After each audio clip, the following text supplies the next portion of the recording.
আসসালামু আলাইকুম ভিউয়ার্স, আপনারা যারা দেশ এবং দেশের বাইরে থেকে দেখতেছেন আপনাদেরকে জানিয়ে অসংখ্য ধন্যবাদ। আজকে আমরা 1000 স্কয়ার ফিট জায়গার ভিতরে বাড়ি ডিজাইন করব। অর্থাৎ আমাদের কয়টা বেডরুম হবে, কয়টা কিচেন রুম হবে, কয়টা টয়লেট হবে আমরা আজকে দেখব। তো অনেকেরই দেখা যায় যে লম্বালম্বি জায়গাটা আছে, সেটা জায়গা হতে পারে এই দিক দিয়ে 50 ফিট বা 50 ফিটের কম বেশি। তো যেভাবেই হবে আমরা সেইভাবেই ডিজাইনটা করব। যদি মাপটা ছোট হয় বা কম পাওয়া যায় সেক্ষেত্রে রুমগুলো ছোট হবে, আর যদি মাপটা আমাদের 40, 43 থেকে শুরু করে 50 ফিট হয় তাহলে আমরা স্ট্যান্ডার্ড একটা মাপ পাবো। তো যাই হোক, এই যে 1000 স্কয়ার ফিট, তো আমরা এখানে এই দিক দিয়ে 50 ফিট এবং এই দিক দিয়ে আমাদের 20 ফিট আমাদের জায়গা। এই হচ্ছে অবস্থা। তো এই জায়গার ভিতরে আমরা বেডরুম দেব 3টা। আমরা আগেই এই জায়গাটাতে আমি এঁকেছি সময় বাঁচানোর জন্য। তো আমরা দেখব কোথায় কি দেওয়া যায়। তো এরকম একটা জায়গা যদি হয়, অবশ্যই আপনারা যদি চান যে আমার গ্রাউন্ড ফ্লোর থেকে উপরের যত ফ্লোর থাকবে সবগুলো একই রকম হবে, সেই ক্ষেত্রে আপনি এই জায়গায় সিঁড়িটা দিতে হবে আপনাকে। আর যদি মনে করেন যে না আমি নিচে গ্যারেজ করব, সেক্ষেত্রে আপনাকে এই দিক থেকে এই দিকে অথবা এই দিক থেকে এই দিকে সিঁড়িটা দিতে পারবেন। সেক্ষেত্রে আপনার 3 স্টেপে হোক বা 2 স্টেপে হোক আপনারা দিতে পারবেন। তো যাই হোক, আমরা এখানে যে সিঁড়িটা নিয়েছি, সামনের দিকে সিঁড়ি নিয়েছি আর এই দিকে কোর্স হবে, অর্থাৎ এখানেই মেইন গেট হবে, এই বিল্ডিংটি প্রবেশ পথ হবে, এখানেই প্রবেশ পথ হবে এখানেই। তো এখানে আমরা যে রুমগুলো নিয়েছি, আমি রুমগুলো আগে আপনাদের চিহ্নিত করে দেখাই। বেডরুম 12 ফিট বাই 12 ফিট, অর্থাৎ এই যে রুমটা একটা স্কোয়ার, এদিকে 12 ফিট এদিকে 12 ফিট। আবার অনুরূপভাবে আমরা যদি এই বেডরুম নির্ণয় করি, এটা আমরা 12 ফিট বাই 12 ফিট দিতে পারি। এবং এখানে যে বেডরুমটা রয়েছে, এই বেডরুম আপনারা চিন্তা করবেন যে আপনাদের এই সিঁড়িটা কত ফিট দিবেন। যদি 6 ফিট দেন তাহলে এই মাপটা বড় হবে, যদি আপনি 7 ফিট দেন এই মাপটা একটু ছোট হবে। এটা আপনার জায়গা অনুযায়ী হবে। তো আমি এই যে সিঁড়ি আমরা যদি 2 তলা হিসাবে বা 3 তলা হিসেবে ডিজাইন করি, তাহলে আমরা কিন্তু 7 ফিট চওড়া সিঁড়িটা দিতে পারি। আর যদি আপনারা চান 6 ফিটে আপনাদের হয়ে যাবে, তাহলে কিন্তু আপনারা 6 ফিটও দিতে পারেন। সেক্ষেত্রে আমাদের যে এখানে রুমটা হবে, এই রুমটা পাবো আমরা, এটা মাস্টার বেড। এই রুমের সাইজ পাবো আমরা 11 ফিট 9 ইঞ্চি বাই আমরা 12 ফিট পাবো। অর্থাৎ প্রতিটা রুম আমার এখানে মোটামুটি আছে স্কোয়ার সাইজের। এখন আমরা যে এই জায়গা, এখানে 2টা পাশাপাশি টয়লেট হবে, একটা অ্যাটাচ টয়লেট হবে। এটা মাস্টার বেড, যেহেতু এই রুমের সাথে একটা টয়লেট।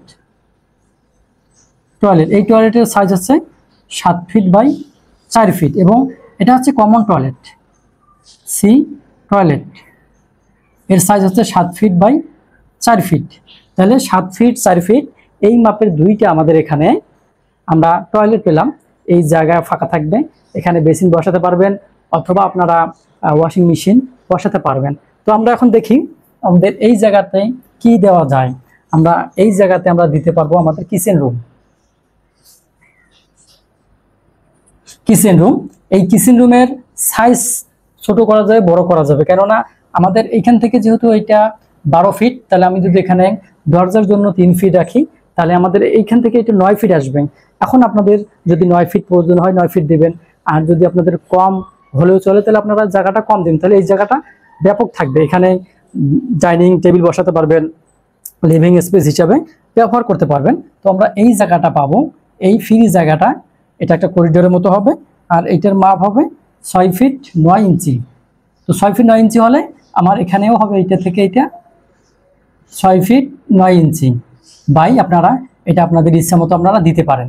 7 ফিট 8 ফিট এমনকি 9 ফিট পর্যন্ত আপনারা দিতে পারেন, আপনাদের চাহিদা অনুযায়ী বা প্রয়োজন অনুযায়ী আপনারা দিতে পারেন। আমাদের এখন আমরা সামনের দিকে যদি দেখি, আমাদের এখানে একটা ব্যালকনি দেওয়া যাবে।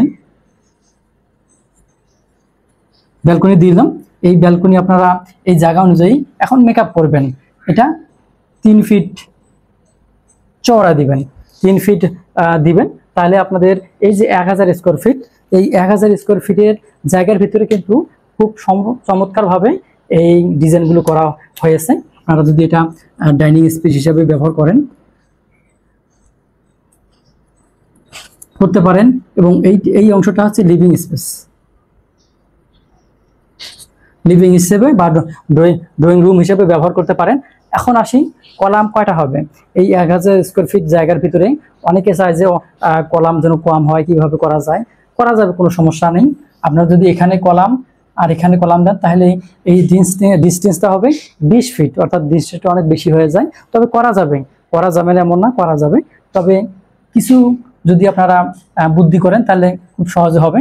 তা সহজটা হচ্ছে, যেহেতু এখানে একটা কলাম দিতে হবে এবং এখানে কলাম দিতে হবে, তাহলে আপনি এখান থেকে যদি 2 ফিট ভিতরে দেন, তাহলে আপনাদের 20 ফিটের জায়গায় 18 ফিট হয়ে গেল, তাহলে কাছাকাছি হয়ে গেল।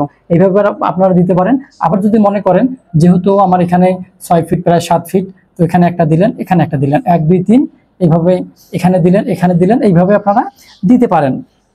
সেই ক্ষেত্রে কয়টা লাগতেছে আমাদের, এখানে আমরা 3টে ধরি, 1 2 3 4 5 6, আমরা এখানেও দিতে পারি 7 8 9 10 11 12।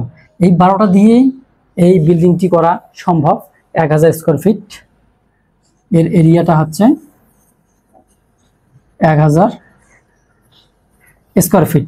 এই 1000 স্কোয়ার ফিটের ভিতরে লম্বা যদি জায়গা থাকে আপনাদের, সেই ক্ষেত্রে আপনার 3টা বেডরুম, 2টা টয়লেট, একটা হচ্ছে অ্যাটাচড, একটা কমন, এবং সামনের দিকে ব্যালকনি, এবং এদিকে পোস্ট রাখতে পারেন বা প্রবেশ পথ এখানে থাকবে, সিঁড়ি বাম পাশে থাকবে। যদি আপনারা চান এই সিস্টেমটাই আবার এই দিকে করতে পারেন। যদি মনে করেন যে আমি এই সিঁড়িটা ডান দিকে নিয়ে যাব, তাহলে এই রুমগুলো বাম পাশে আনতে হবে, তাহলে কিন্তু একই সিস্টেমে এই কাজটা করা যাবে।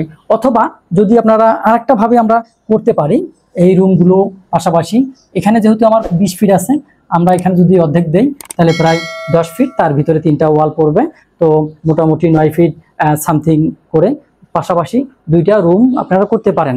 তো আপনাদের পছন্দের উপর নির্ভর করে, আসলে জায়গা যেমনই হোক, একজন যারা ডিজাইন করে বা যারা এগুলো কাজ নিয়ে ঘাটাঘাটি করে বা চেষ্টা করে, তারা কিন্তু বিভিন্ন প্রকারে এই জায়গাটাকে সাজাতে পারেন।